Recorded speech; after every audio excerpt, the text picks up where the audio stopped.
और इसके बाद श्रीमती स्नेह बिल्लैया जी। दुई मुनि राजों के चरणों में त्रिबार नमोस्तु नमोस्तु नमोस्तु। महर्षि, मेरा प्रश्न यह है कि ढाई दीप में कौन कौन से दीप आते हैं और मैना सुंदरी और त्रिपाल किस तीर्थंकर के काल में हुए।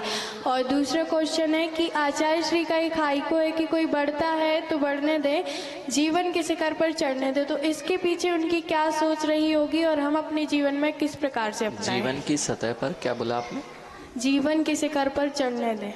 अच्छा, तो ढाई द्वीप में सबसे पहले जम्बूद्वीप, इसके बाद आता है बीच में समुद्र के बाद में आपका धातकी खंड, और तीसरा जो द्वीप है वह पुष्कर वर द्वीप है, लेकिन उसमें पुष्करार्ध यानी पुष्कर का अर्ध भाग ढाई द्वीप के अंदर में आता है। इसलिए जम्बूद्वीप पहला, दूसरा धातकी खंड दो, और पुष्कर का आधा, इसलिए पुष्करार्ध। इस प्रकार से ढाई द्वीप जानना चाहिए।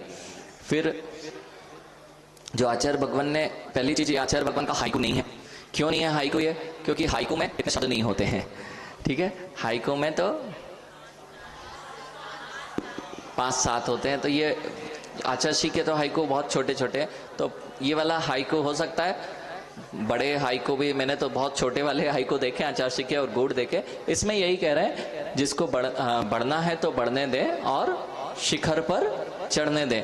अर्थात हम जब भी कोई जीव आगे बढ़ता है तो हम किसी चीज में बाधक ना बने। अर्थात जब भी कोई शिखर की ओर बढ़ता है हम लोग बाधक बन जाते हैं। जैसे यदि कोई दीक्षा लेने चाहता है तो आप तुरंत उसको रोकने का प्रयास करते हैं कि नहीं नहीं, ये अभी आपके योग्य नहीं है, आपको नहीं करना चाहिए। तो वहाँ आचार्य भगवान कह रहे हैं कि बढ़ता है तो बढ़ने दें और शिखर पर चढ़ने दें। इस प्रकार से उस श्लोक का, उस पंक्तियों का अर्थ लेना चाहिए। नमोस्तु महाराज। ठीक है, अंतिम प्रश्न के रूप